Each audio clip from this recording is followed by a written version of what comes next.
صلوا على محمد وآل محمد.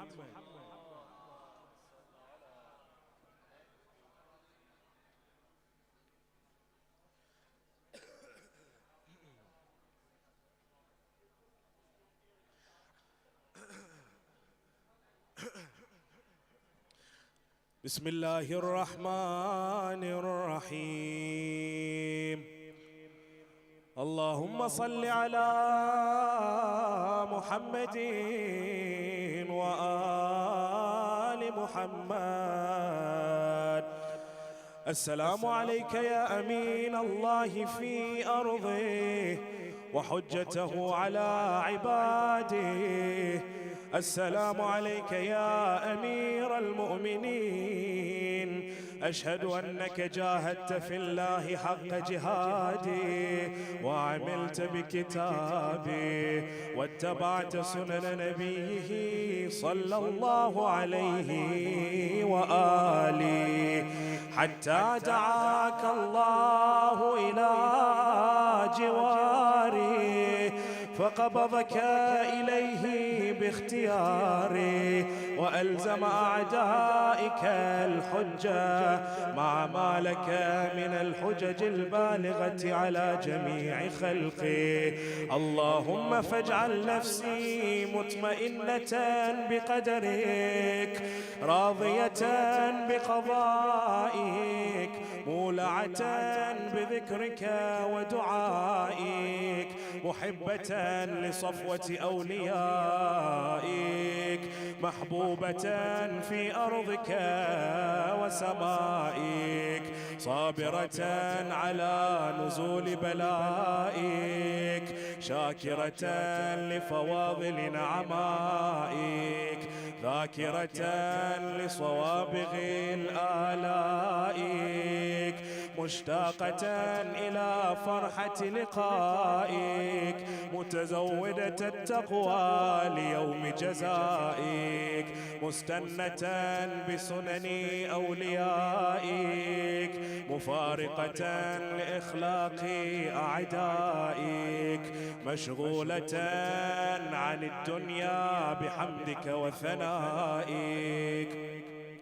اللهم إنا قلوب المخبطين إليك والها وسبل الراغبين إليك شارعا وأعلام القاصدين إليك واضحا وأفئدة العارفين منك فازعا وأصوات الداعين إليك صاعدا وأبواب الإجابة لهم مفتحا ودعوة من ناجاك مستجابا وتوبة من أناب إليك مقبولا وعبرة من بكى من خوفك مرحوما والإغاثة لمن استغاث بك موجودا والإعانة لمن استعان بك مبذولا وعداتك لعبادك منجزا وزلل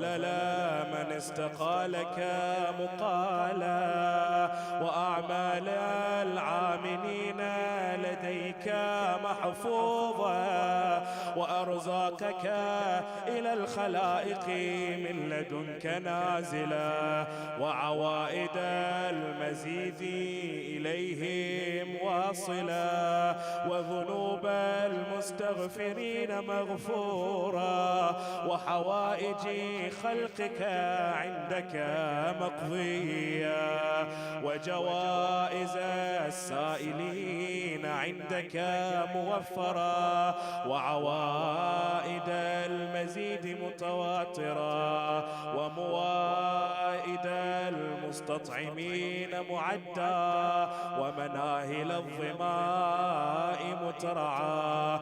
اللهم فاستجب دعائي واقبل ثنائي واجمع بيني وبين أوليائي بحق محمد وعلي وفاطمة والحسن والحسين إنك ولي نعمائي ومنتهى مناي وغاية رجائي في منقلبي ومثواي، إنك على كل شيء قدير. وصل اللهم على محمد وآله الطيبين الطاهرين.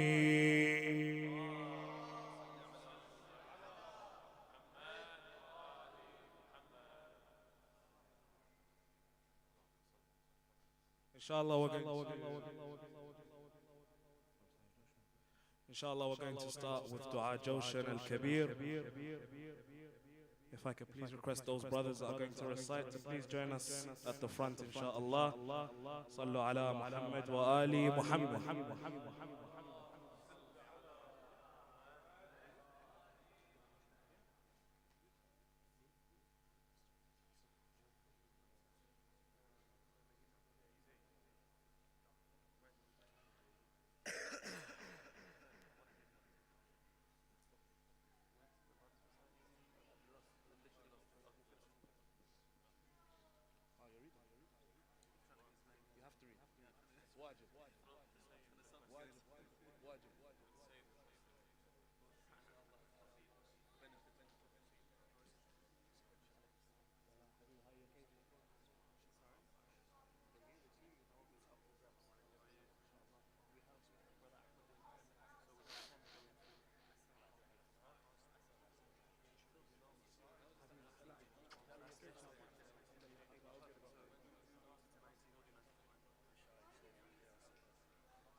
Yeah, you tell me when to start.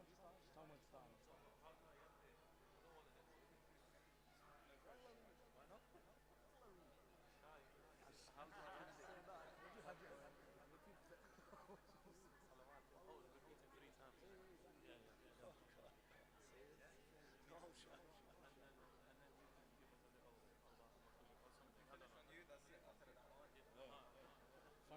Closing words on him.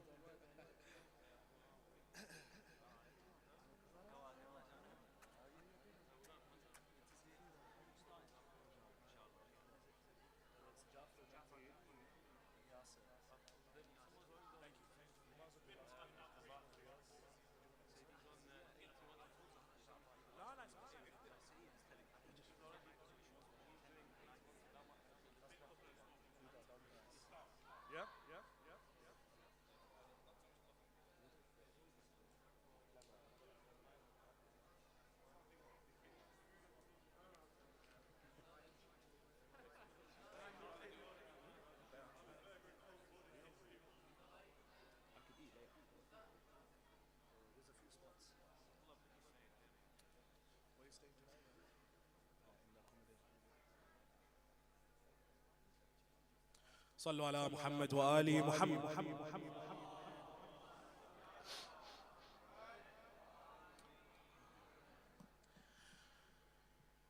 سبحانك يا لا إله إلا أنت الغوث الغوث، خلصنا من النار يا رب. سبحانك يا لا إله إلا أنت الغوث الغوث، خلصنا من النار يا رب. اللهم إني أسألك باسمك يا الله يا رحمن يا رحيم يا كريم يا مقيم يا عظيم يا قديم يا عليم يا حليم يا حكيم. سبحانك يا لا الغوث الغوث، خلصنا يا سيد السادات يا مجيب الدعوات يا رافع الدرجات يا ولي الحسنات يا غافر الخطيئات يا معطي المسألات يا قابل التوبات يا سامع الأصوات يا عالم الخفيات يا دافع البليات سبحانك الغوث الغوث خلصنا من يا خير الغافرين يا خير الفاتحين يا خير الناصرين يا خير الحاكمين يا خير الرازقين يا خير الوارثين يا خير الحامدين يا خير الذاكرين يا خير المنزلين يا خير المحسنين سبحانك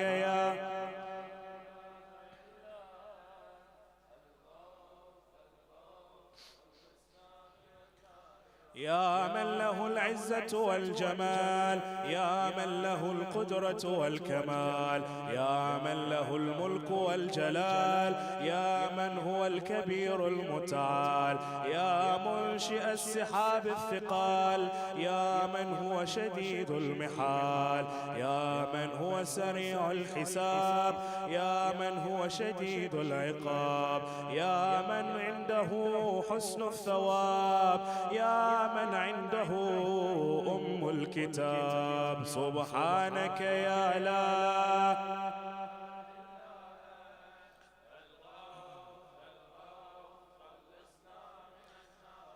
اللهم إني أسألك باسمك يا حنان يا منان يا ديان يا برحان يا سلطان يا رضوان يا غفران يا سبحان يا سبحان يا مستعان يا ذا المن والبيان سبحانك يا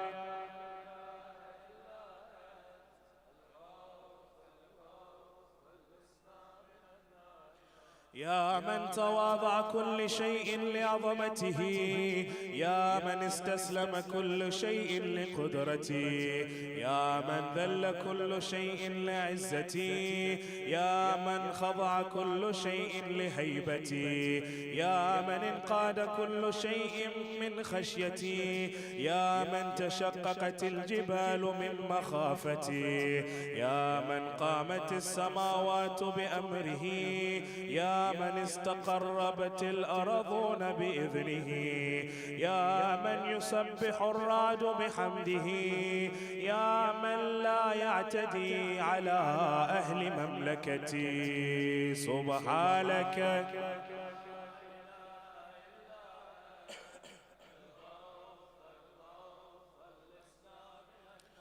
يا غافر الخطيئة يا كاشف البلايا يا منتهى الرجايا يا مجزل العطايا يا واهب الهدايا يا رازق البرايا يا قاضي المنايا يا سامع الشكايا يا باعث البرايا يا مطلق الأسارى سبحانك يا لا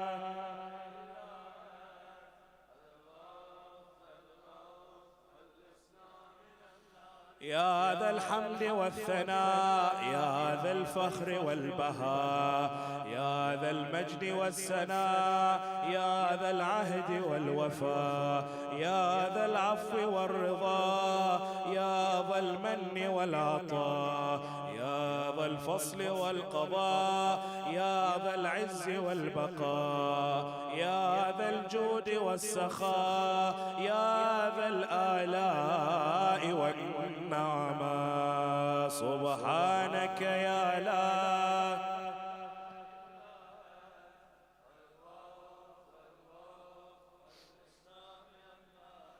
اللهم إني أسألك باسمك يا مانع يا دافع يا رافع يا صانع يا نافع يا سامع يا جامع يا شافع يا واسع يا موسع سبحانك يا لا إله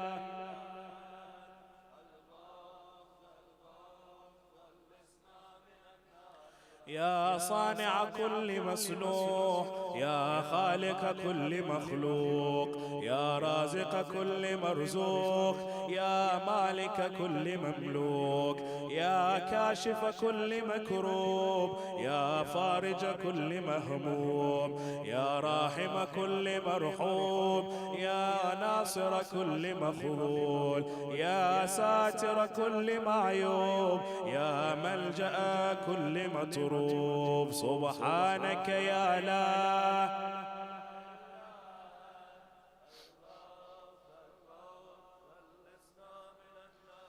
يا عدتي عند شدتي يا رجائي عند مصيبتي يا مؤنسي عند وحشتي يا صاحبي عند غربتي يا ولي عند نعمتي يا غياثي عند كربتي يا دليلي عند حيرتي يا غنائي عند افتقاري يا ملجئي عند اضطراري يا معيني عند مفزعي سبحانك يا لا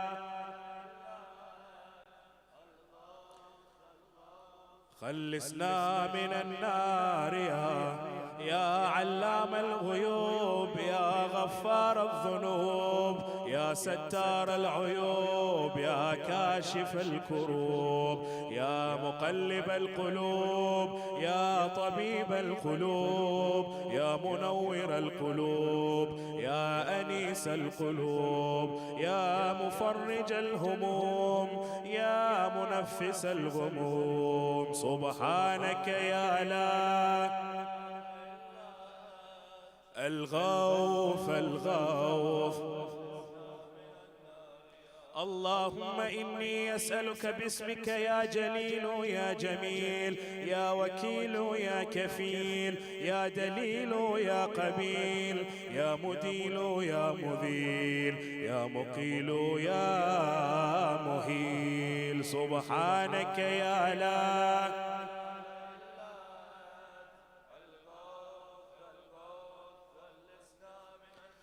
يا دليل المتحيرين يا غياث المستغيثين يا صريخ المستصرخين يا جار المستجيرين يا أمان الخائفين يا عون المؤمنين يا راحم المساكين يا ملجأ العاصين يا غافر المذنبين يا مجيب دعوة المضطرين سبحانك الغوث الغوث خلصنا يا ذا الجود والإحسان يا ذا الفضل والامتنان يا ذا الأمن والأمان يا ذا القدس والسبحان يا ذا الحكمة والبيان يا ذا الرحمة والرضوان يا ذا الحجة والبرهان يا ذا العظمة والسلطان يا ذا الرأفة والمستعان يا ذا العفو والغفران سبحانك يا لا الغوث الغوث خلصنا من يا من هو رب كل شيء يا من هو إله كل شيء يا من هو خالق كل شيء يا من هو صانع كل شيء يا من هو قبل كل شيء يا من هو بعد كل شيء يا من هو فوق كل شيء يا من هو عالم بكل شيء يا من هو قادر على كل شيء يا من هو يبقى ويفنى كل شيء سبحانك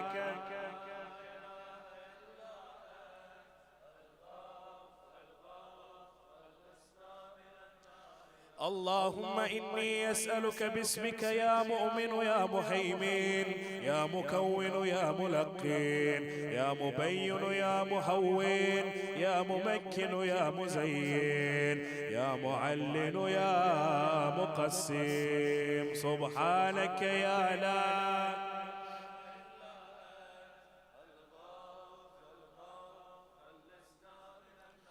يا من هو في ملكه مقيم يا من هو في سلطانه قديم يا من هو في جلاله عظيم يا من هو على عباده رحيم يا من هو بكل شيء عليم يا من هو بمن عصاه حليم يا من هو بمن رجاه كريم يا من هو في صنعه حكيم يا من هو في حكمته لطيف يا من هو في لطفه قديم سبحانك يا لا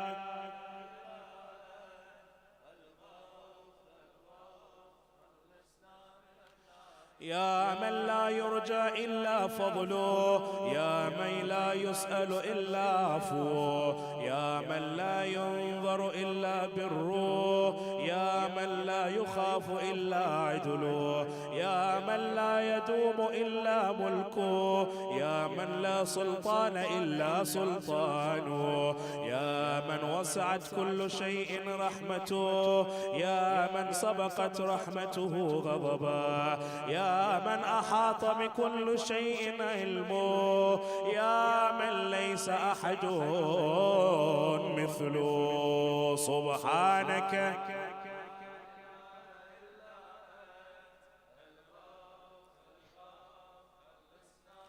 يا فارج الهم يا كاشف الغم يا غافر الذنب يا قابل التوب يا خالق الخلق يا صادق الوعد يا موفي العهد يا عالم السر يا فالق الهب يا رازق الأنام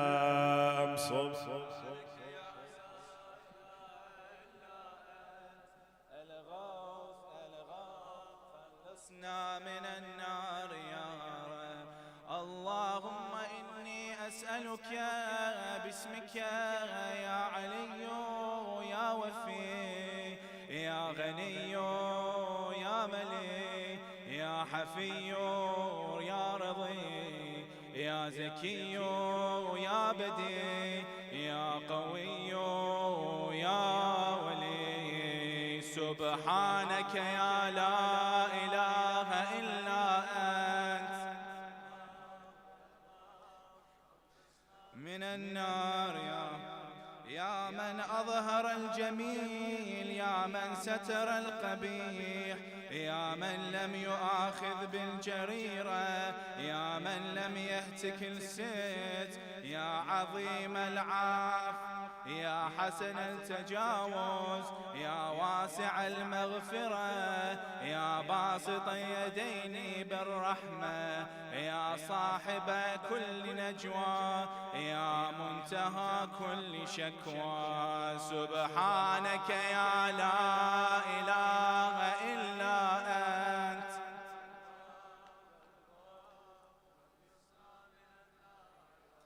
يا ذا النعمة السابغة يا ذا الرحمة الواسعة يا ذا المنة السابقة يا ذا الحكمة البالغة يا ذا القدرة الكاملة يا ذا الحجة القاطعة يا ذا الكرامة الظاهرة يا ذا العزة الدائمة يا ذا القوة المتينة يا ذا العظمة المنيعة سبحانك يا لا إله إلا أنت الغوث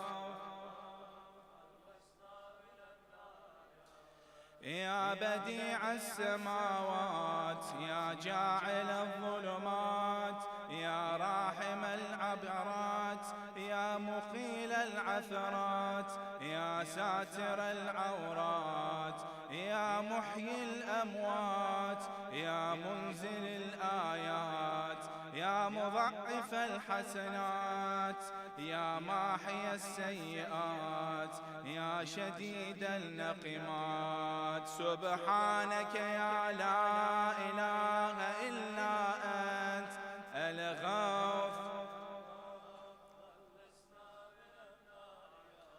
اللهم إني أسألك باسمك يا مصور يا مقدر يا مدبر يا مطهر يا منور يا ميسر يا مبشر يا منذر يا مقدم يا مؤخر سبحانك يا لا إله إلا أنت الغوث الغوث يا رب البيت الحرام يا رب الشهر الحرام يا رب البلد الحرام يا رب الركن والمقام يا رب المشعر الحرام يا رب المسجد الحرام يا رب الحل والحرام يا رب النور والظلام يا رب التحية والسلام يا رب القدرة في الأنام سبحانك يا لا إله إلا أنت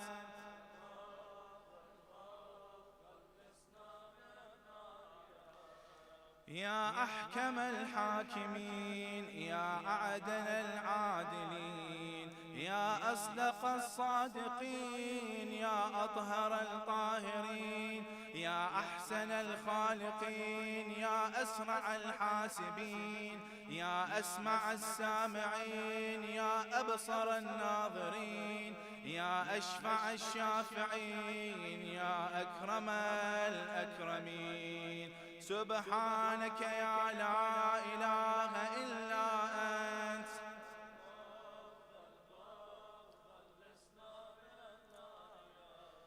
يا عماد من لا عماد له يا سند من لا سند له يا ذخر من لا ذخر له يا حرز من لا حرز له يا غياث من لا غياث له يا فخر من لا فخر له يا عز من لا عز له يا معين من لا معين له يا أنيس من لا أنيس له يا أمان من لا إيمان له سبحانك يا لا إله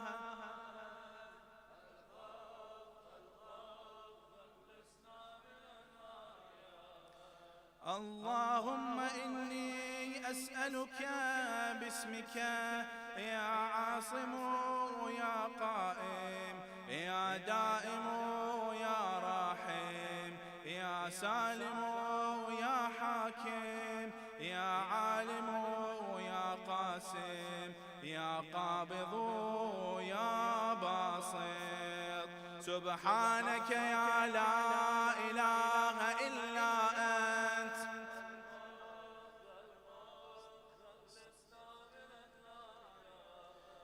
يا عاصم من استصعمه يا راحم من استرحمه يا غافر من استغفره يا ناصر من استنصره يا حافظ من استحفظه يا مكرم من استكرمه يا مرشد من استرشده يا صريخ من استصرخه يا معين من استعانه يا مغيث من استغاث سبحانك يا لا إله إلا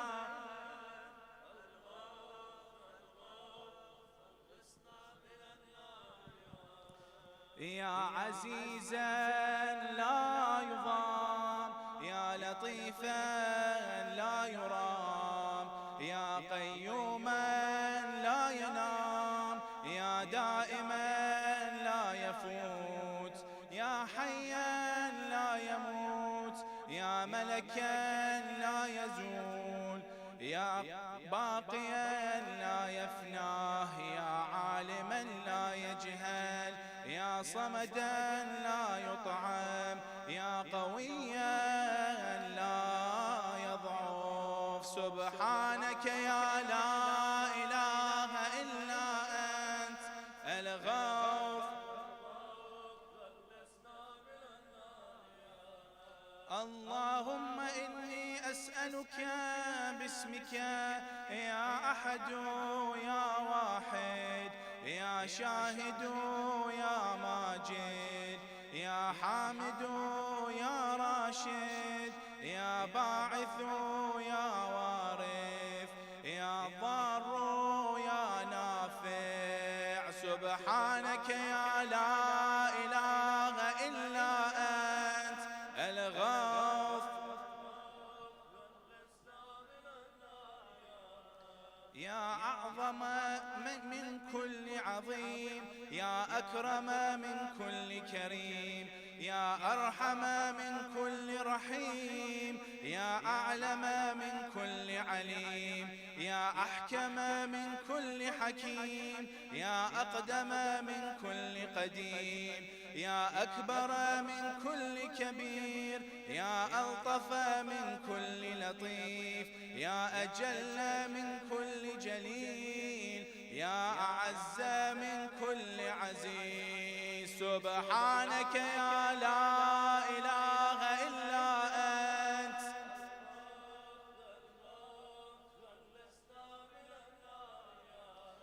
يا كريم الصفح، يا عظيم المن، يا كثير الخير، يا قديم الفضل، يا دائم اللطف، يا لطيف الصنع، يا منفس الكرب، يا كاشف الضر، يا مالك الملك، يا قاضي الحق. سبحانك يا لا إله إلا أنت.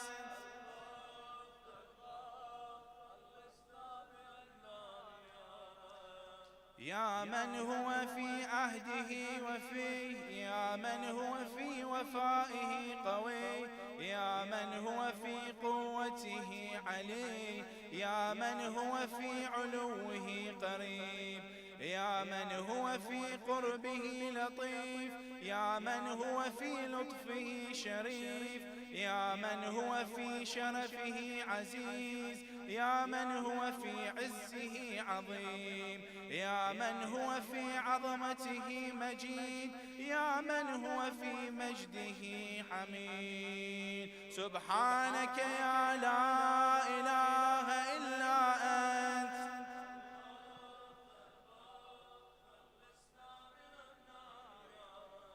اللهم إني أسألك باسمك يا كافي يا شافي، يا وافي يا معافي، يا هادي يا داعي، يا قاضي يا راضي، يا عالي يا باقي. سبحانك يا لا إله إلا أنت غوث.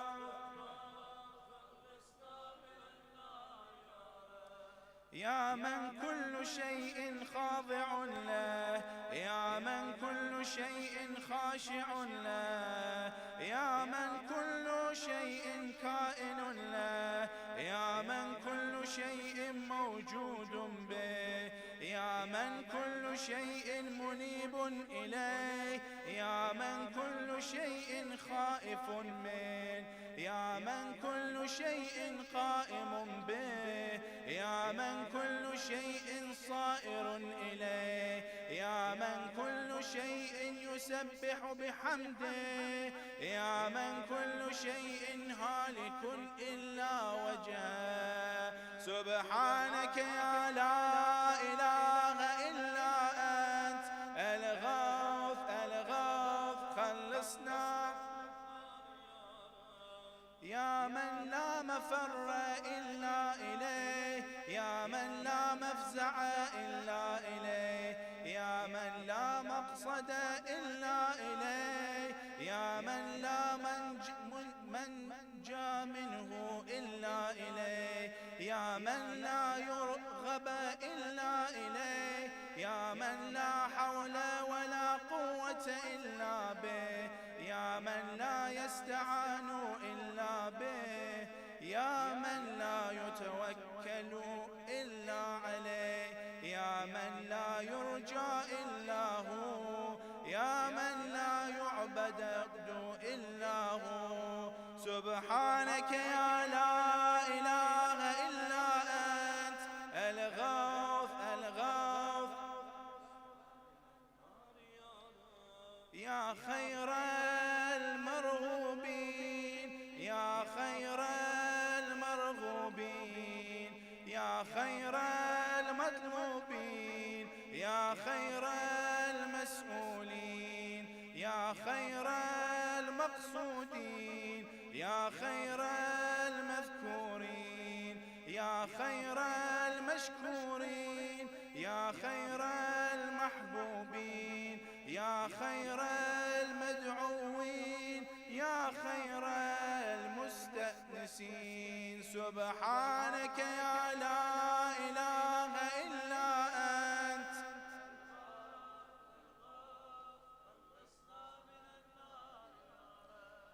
اللهم إني أسألك باسمك يا غافر يا ساتر يا قادر يا قاهر يا فاطر يا كاسر يا جابر يا ذاكر يا ناظر يا ناصر. سبحانك يا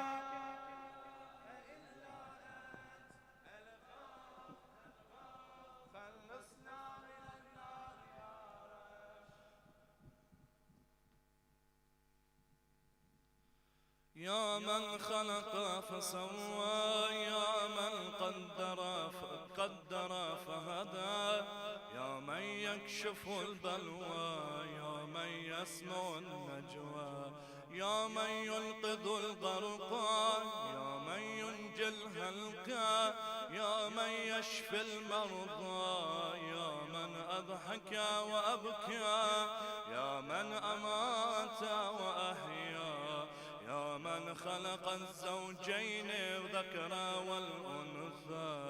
سبحانك يا لا إله إلا أنت الغوث الغوث.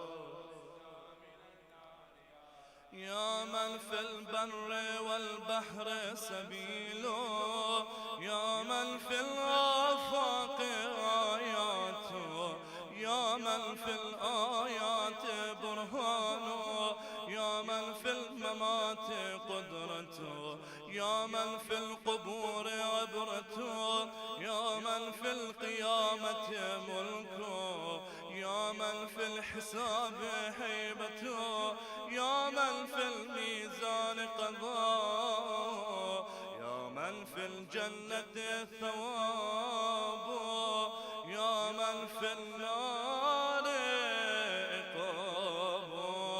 سبحانك يا لا إله إلا أنت.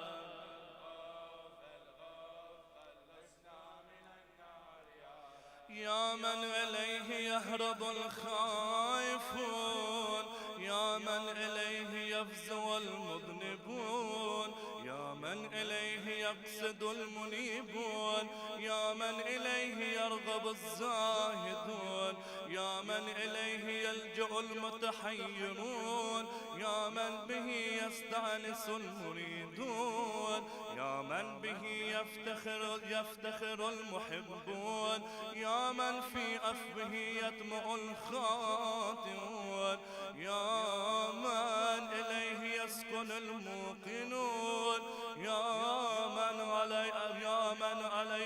من عليه يتوكل المتوكلون. سبحانك يا لا إله إلا أنت.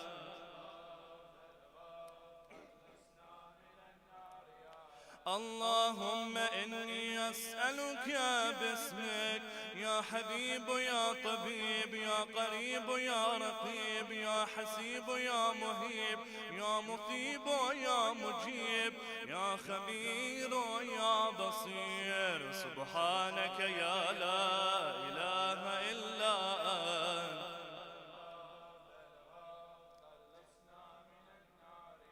يا أقرب من كل قريب يا أحب من كل حبيب يا أبصر من كل بصير يا أخبر من كل خبير يا أشرف من كل شريف يا أرفع من كل رفيع يا أقوم من كل قوي يا أغنى من كل غني يا أجود من كل جواد يا رافع من كل رؤوف سبحانك يا لا إله إلا أنت الغوث الغوث خلصنا من النار يا رب يا غالب الغير مغلوب يا صانع الغير مسنوع يا خالق الغير مخلوق يا مالك الغير مملوك يا قاهر الغير مقهور يا رافع الغير مرفوع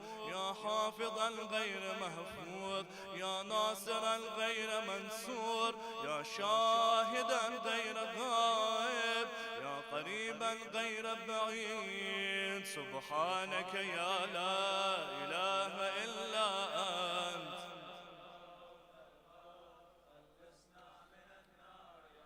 يا نور النور يا منور النور يا خالق النور يا مدبر النور يا مقدر النور يا نور كل نور يا نورا قبل كل نور يا نورا بعد كل نور يا نورا فوق كل نور يا نورا ليس كمثله نور سبحانك يا لا إله إلا أنت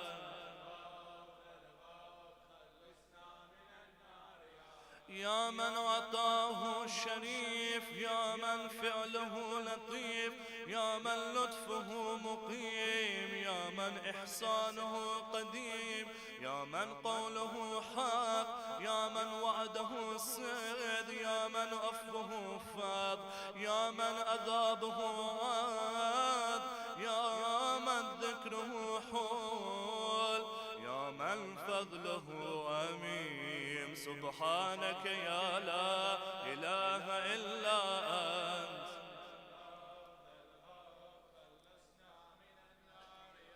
اللهم إني أسألك باسمك يا مسهل يا مفصل يا مبدل يا مضلل يا منزل يا منول يا مفضل يا مجزل يا ممهل يا مجمل سبحانك يا لا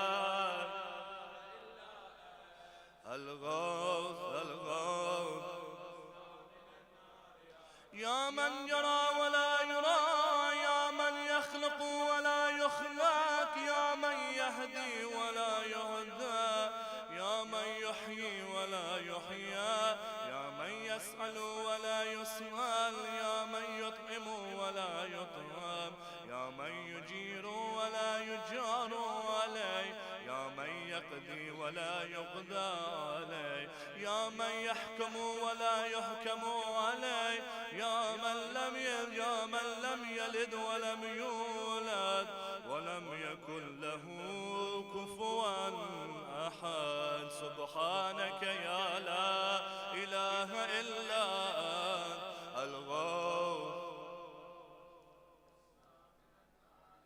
يا نعم الحسيب يا نعم الطبيب يا نعم الرقيب يا نعم القريب يا نعم المجيب يا نعم الحبيب يا نعم الكفيل يا نعم الوكيل يا نعم المولى يا نعم المسير سبحانك يا لا إله إلا أنت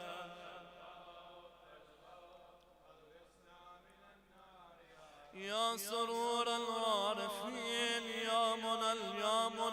المحبين يا أنيس المريدين يا حبيب التوابين يا رازق المقلين يا رجاء المذنبين يا قرة عين العابدين يا منفس عن المكروبين يا مفرج عن المغمومين يا إله الأولين والآخرين سبحانك يا لا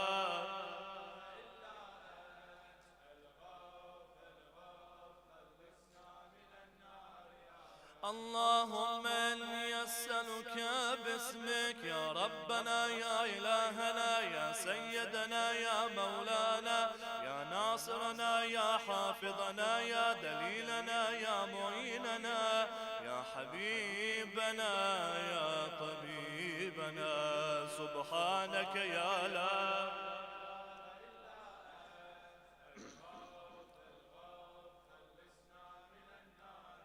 يا رب النبيين والأبرار يا رب الصديقين والأخيار يا رب الجنة والنار يا رب الصغار والكبار يا رب الحبوب والثمار يا رب الأنهار والأشجار يا رب السحار والقفار يا رب البراري والبحار يا رب الليل والنهار يا رب الإعلان والإسرار سبحانك يا لا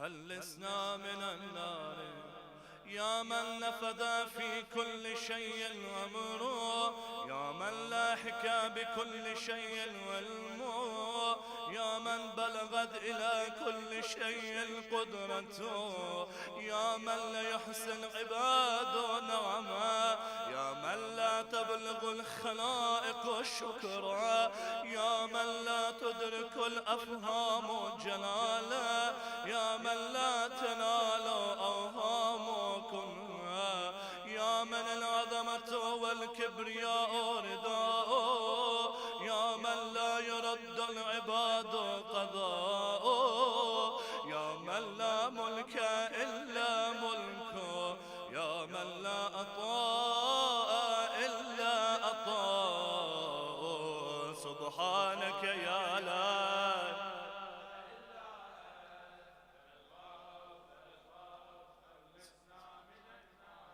يا من له المثل الأعلى يا من له الصفات العليا يا من له الآخرة والأولى يا من له الجنة المأوى يا من له الآيات الكبرى يا من له الأسماء الحسنى يا من له الحكم والقضاء يا من له الهواء والفضاء يا من له الأرش والثرى يا من له السماوات العلى سبحانك يا لا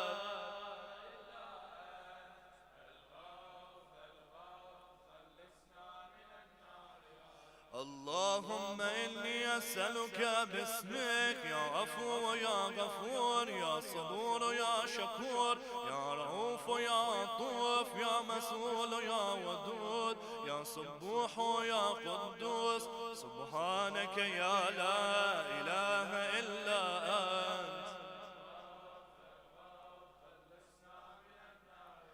يا من في السماء عظمته يا من في الأرض آياته يا من في كل شيء دلائله يا من في البحار عجائبه يا من في الجبال خزائنه يا من يبدأ الخلق ثم يعيده يا من عليه يرجع الأمر كله يا من أظهر في كل شيء لطفا يا من أحسن كل شيء خلقا يا من تصرف في الخلائق قدرته سبحانك يا لا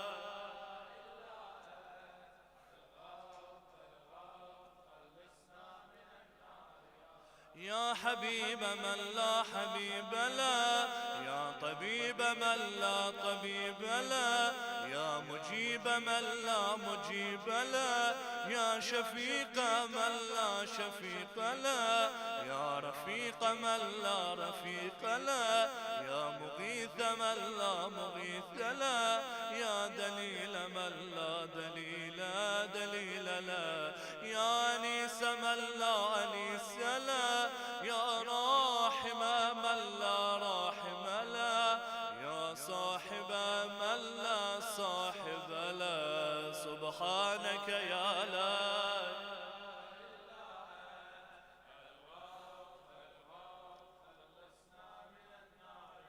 يا كافي من استكفى، يا هادي من استهدى، يا كاليا من استكلى، يا راعي من استرعى، يا شافي من استشفى، يا قاضي من استقضى، يا مغني من استغنى، يا موفي من استوفى، يا مقوي من استقوى، يا ولي من استولى.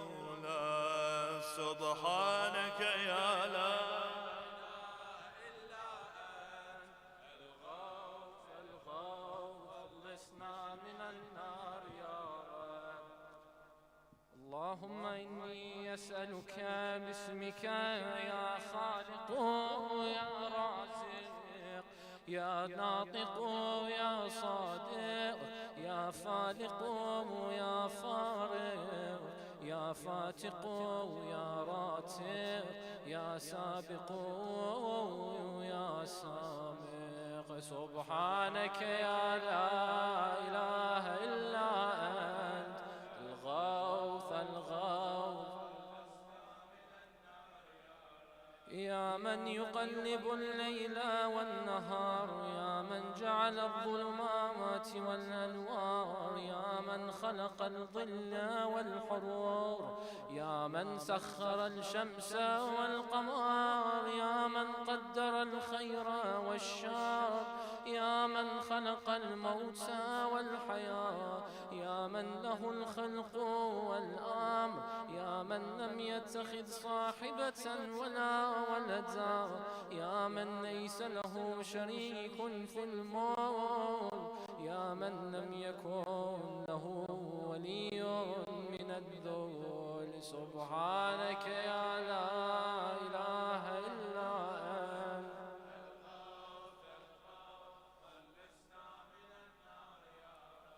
يا من يعلم مراد المريدين، يا من يعلم ضمير الصامتين، يا من يسمع أنين الواهنين، يا من يرى بكاء الخائفين، يا من يملك حوائج السائلين، يا من يقبل عذر السائبين، يا من لا يصلح عمل المفسدين، يا من لا يضيع أجر المحسنين، يا من لا يبعد عن قلوب العارفين، يا أجود الأجودين. سبحانك يا لا إله إلا أنت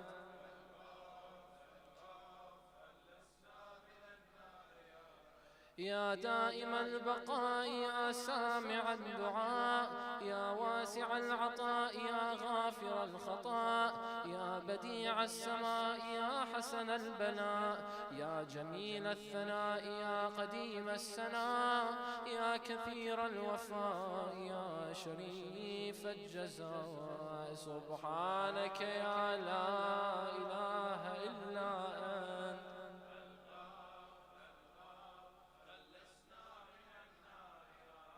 اللهم إني أسألك باسمك يا ستار يا غفار يا قهار يا جبار يا صبار يا بار يا مختار يا فتاح يا نفاح يا مرتاح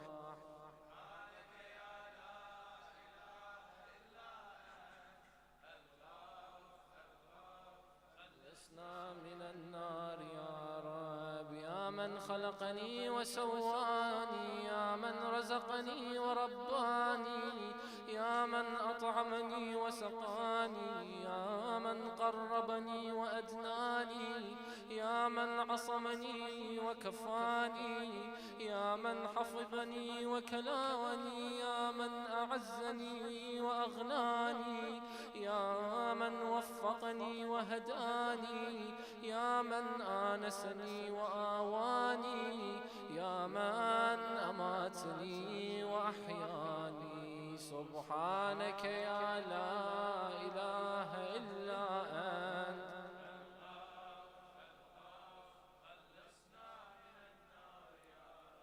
يا من يحق الحق بكلماته، يا من يقبل التوبة عن عباده، يا من يحول بين المرء وقلبه، يا من لا تنفع الشفاعة إلا بإذنه، يا من هو أعلم بمن ضل عن سبيله، يا من لا معقب لحكمه، يا من لا راد لقضائه، يا من انقاد كل شيء لأمره، يا من السماوات مطويات بيمينه، يا من يرسل الرياح بشرى بين يدي رحمته. سبحانك يا لا إله إلا أنت.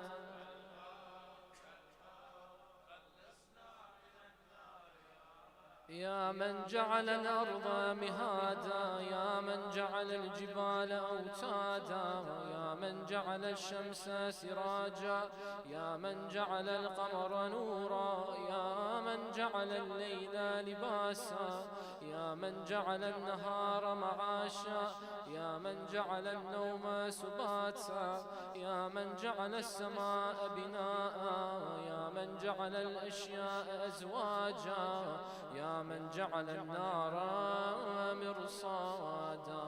سبحانك يا لا إله إلا أنت.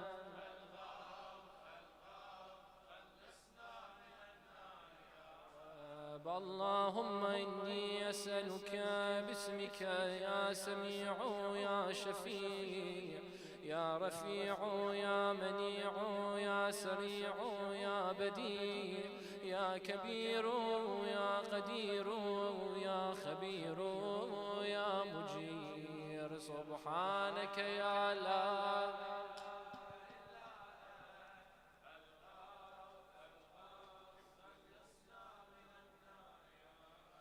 يا حيا قبل كل حي، يا حيا بعد كل حي، يا حي الذي ليس كمثله حي، يا حي الذي لا يشاركه حي، يا حي الذي لا يحتاج إلى حي، يا حي الذي يميت كل حي، يا حي الذي يرزق كل حي، يا حيا لم يرد، يا حيا لم يرث الحياة من حي، يا حي الذي يحيي الموتى، يا حي يا قيوم لا تأخذه سنة ولا نوم. سبحانك يا لا إله إلا أنت.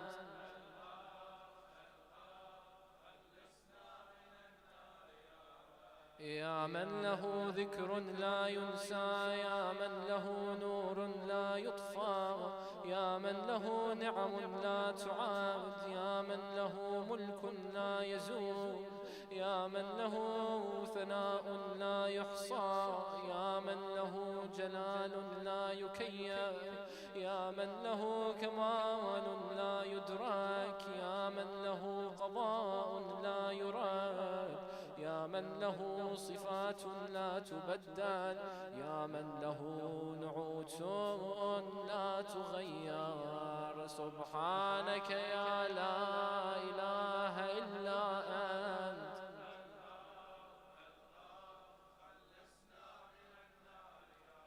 يا رب العالمين، يا مالك يوم الدين، يا غاية الطالبين، يا ظهر اللاجين، يا يا مدرك الهاربين، يا من يحب الصابرين، يا من يحب التوابين، يا من يحب المتطهرين، يا من يحب المحسنين، يا من هو أعلم بالمهتدين. سبحانك يا لا إله إلا أنت.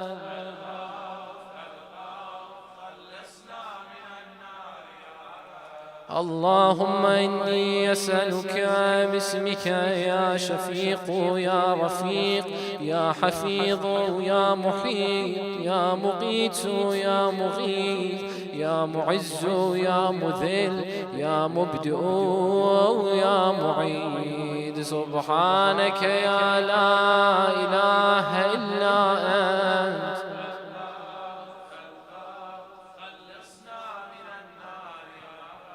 يا من هو أحد بلا ضد، يا من هو فرد بلا ند، يا من هو صمد بلا عيب، يا من هو وتر بلا كيف، يا من هو قاض بلا حيف، يا من هو رب بلا وزير، يا من هو عزيز بلا ذر، يا من هو غني بلا فقر، يا من هو ملك بلا عاد، يا من هو موصوف بلا شبيه. سبحانك يا لا إله إلا أنت الغوث. يا من ذكره شرف للذاكرين، يا من شكره فوز للشاكرين، يا من حمده عز للحامدين، يا من طاعته نجاة للمطيعين، يا من بابه مفتوح للطالبين، يا من سبيله واضح للمنيبين، يا من آياته برهان للناظرين، يا من كتابه تذكرة للمتقين، يا من رزقه عموم للطائعين والعاصين، يا من رحمته قريب من المحسنين. سبحانك يا لا إله إلا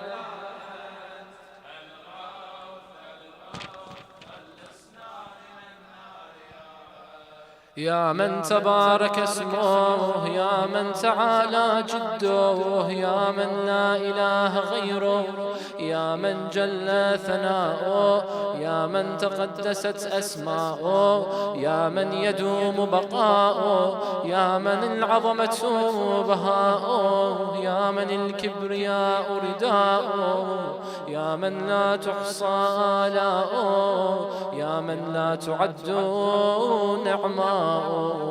سبحانك يا لا إله إلا أنت.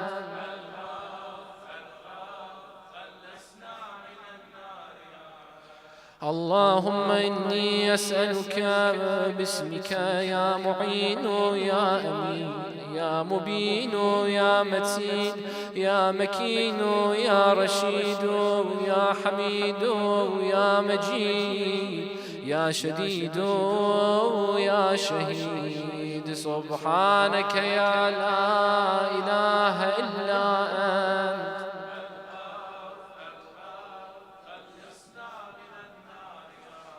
يا ذا العرش المجيد، يا ذا القول السديد، يا ذا الفعل الرشيد، يا ذا البطش الشديد، يا ذا الوعد والوعيد، يا من هو الولي الحميد، يا من هو فعال لما يريد، يا من هو قريب غير بعيد، يا من هو على كل شيء شهيد، يا من هو ليس بظلام للعبيد. سبحانك يا لا إله إلا أنت.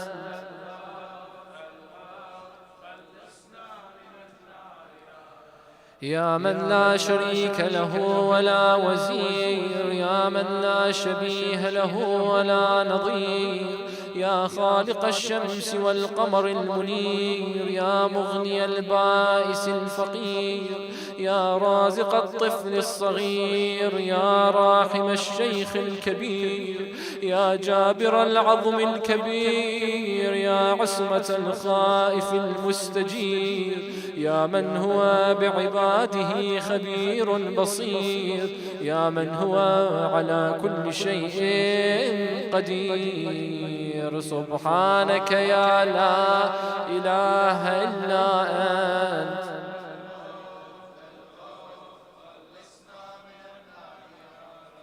يا ذا الجود والنعام، يا ذا الفضل والكرام، يا خالق اللوح والقلم، يا بارئ الذر والنسام، يا ذا البأس والنقام، يا ملهم العرب والعجم، يا كاشف الضر والألام، يا عالم السر والهمام، يا رب البيت والحرام، يا من خلق الأشياء من العدم.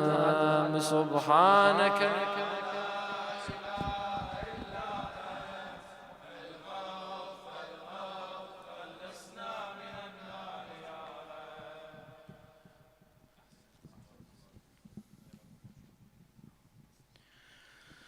اللهم إني أسألك باسمك يا فاعل يا جاعل يا قابل يا كامل يا فاصل يا واصل يا عادل يا غالب يا طالب يا واهب. سبحانك يا لا إله إلا أنت الغوث الغوث،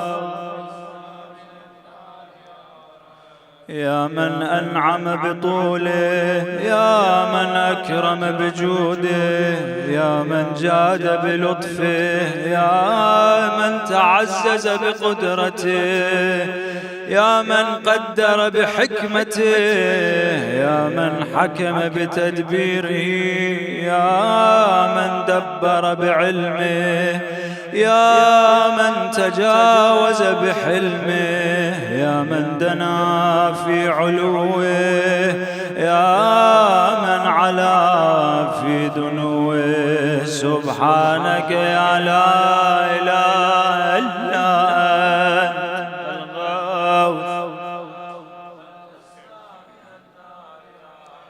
يا من يخلق ما يشاء، يا من يفعل ما يشاء، يا من يهدي من يشاء، يا من يضل من يشاء، يا من يعذب من يشاء، يا من يغفر لمن يشاء، يا من يعز من يشاء، يا من يذل من يشاء، يا من يصور في الأرحام ما يشاء، يا من يختص برحمته من يشاء. سبحانك يا لا إله إلا أنت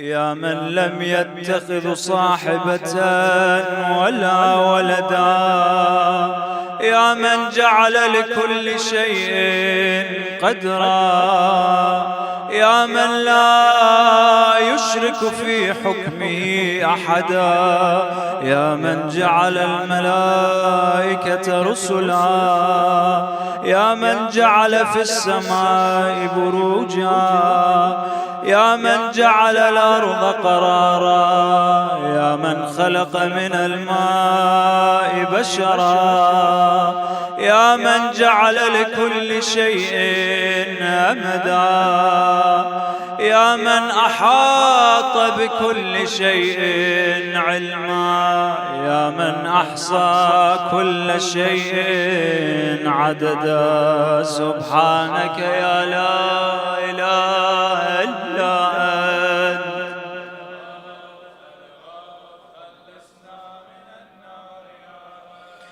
اللهم إني أسألك باسمك يا أول يا آخر يا ظاهر يا باطن يا بر يا حق يا فرد يا وتر يا صمد يا سرمد سبحانك يا لا إله إلا أنت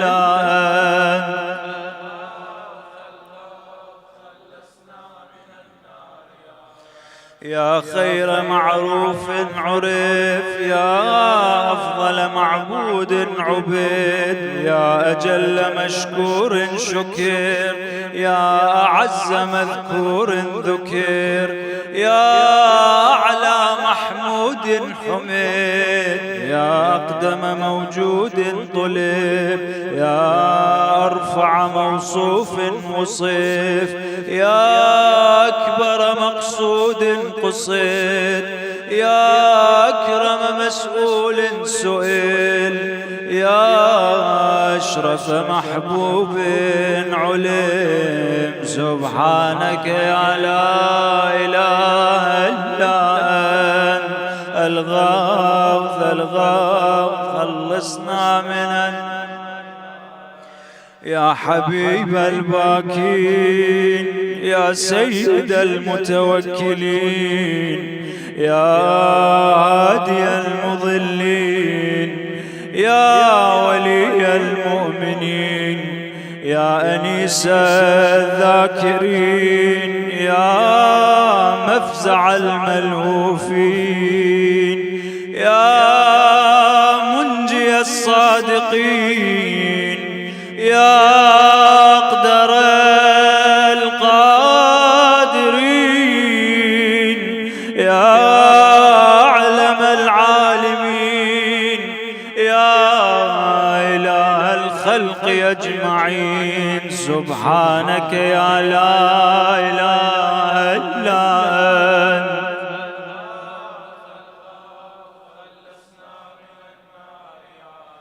يا من على فقهر يا من ملك فقدر يا من بطن فخبر يا من عبد فشكر يا من عصي فغفر يا من لا تحويه الفكر يا من لا يدرك بصر يا من لا يخفي عليه أثر يا رازق البشر يا مقدر كل قدر سبحانك يا لا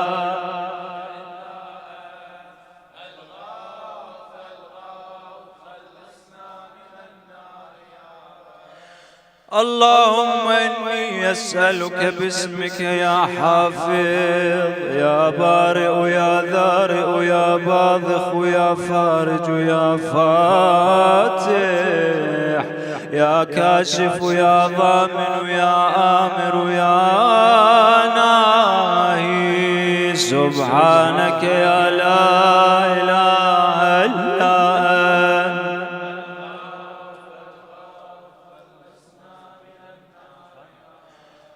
يا من لا يعلم الغيب إلا هو يا من لا يصرف السوء إلا هو يا من لا يخلق الخلق إلا هو يا من لا يغفر الذنب إلا هو يا من لا يتم النعمة إلا هو يا من لا يقلب القلوب إلا هو يا من لا يدبر الأمر إلا هو يا من لا ينزل الغيث إلا هو يا من لا يبسط الرزق إلا هو يا من لا يحيي الموتى إلا هو سبحانك يا لا إله إلا أنت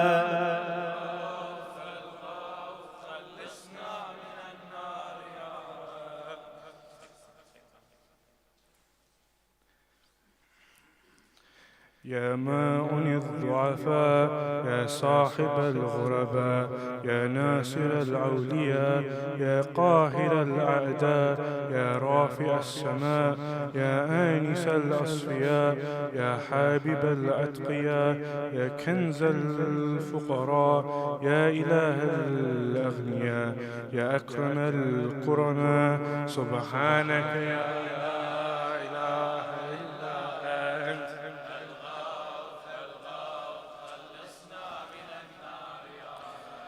يا كافيا من كل شيء يا قائما على كل شيء يا من لا يشبهه شيء يا من لا يزيد في ملكه شيء يا من لا يخفى عليه شيء يا من لا ينقص من خزائنه شيء يا من ليس كمثله شيء يا من لا يعزب عن علمه شيء يا من هو خبير بكل شيء يا من وسعت رحمته كل شيء سبحانك يا لا إله إلا أنت الغوث الغوث خلصنا من النار يا اللهم إني أسألك باسمك يا مكرم يا مطعم يا منعم يا معطي يا مغني يا مقني يا مقني يا محيي يا مرضي يا منجي سبحانك يا لا إله إلا أنت الغوث خلصنا من النار يا أول كل شيء وآخرة يا إله كل شيء ومالكه يا رب كل شيء وصانعه يا بريا كل شيء وخالقه يا قابض كل شيء وباسطه يا مبدئ كل شيء ومعيدا يا منشئ كل شيء ومقدرا يا مكون كل شيء ومحولا يا محيي كل شيء ومميتا يا خالق كل شيء ووارثا سبحانك يا لا إله إلا أنت الغوث يا خير ذاكر ومذكور يا خير شاكر ومشكور يا خير حامد ومهمود يا خير شاهد ومشهود يا خير داع ومدعو يا خير مجيب ومجاب يا خير مؤنس وأنيس يا خير صاحب وجليس يا خير مقصود ومطلوب يا خير حبيب ومحبوب سبحانك يا لا إله إلا أنت الغوث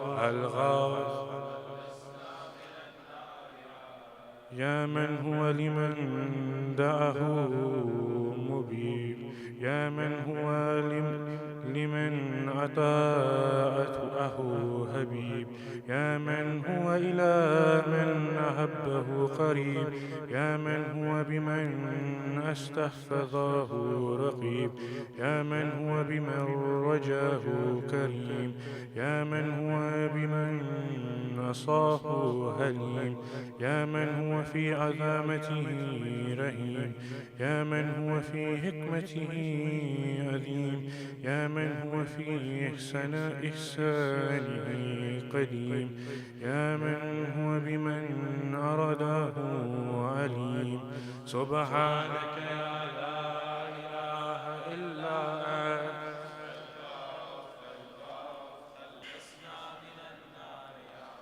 اللهم إني أسألك باسمك يا مسبب يا مرغب يا مقلب يا معقب يا مرتب يا مخوف يا محذر يا مذكر يا مسخر يا مغير سبحانك يا لا إله إلا أنت الغوث خلص خلصنا من النار. يا من علمه سابق، يا من وعده صادق، يا من لطفه ظاهر، يا من أمره غالب، يا من كتابه محكم، يا من قضاء كين، يا من قرآنه مجيد، يا من ملكه قديم، يا من فضله عميم، يا من عرشه عظيم. سبحانك يا لا إله إلا أنت الغوث، يا من لا يشغله سمع أسماء، يا من لا يمنعه فعل عن فعل، يا من لا يلهيه قول عن قول، يا من لا يغلطه سؤال عن سؤال، يا من لا يحجبه شيء عن شيء، يا من لا يبرمه إلهه الملحين، يا من هو غاية مراد المريدين، يا من هو منتهى همام العارفين، يا من هو منتهى طلب الطالبين، يا من لا يخفى عليه ذرة في العالمين.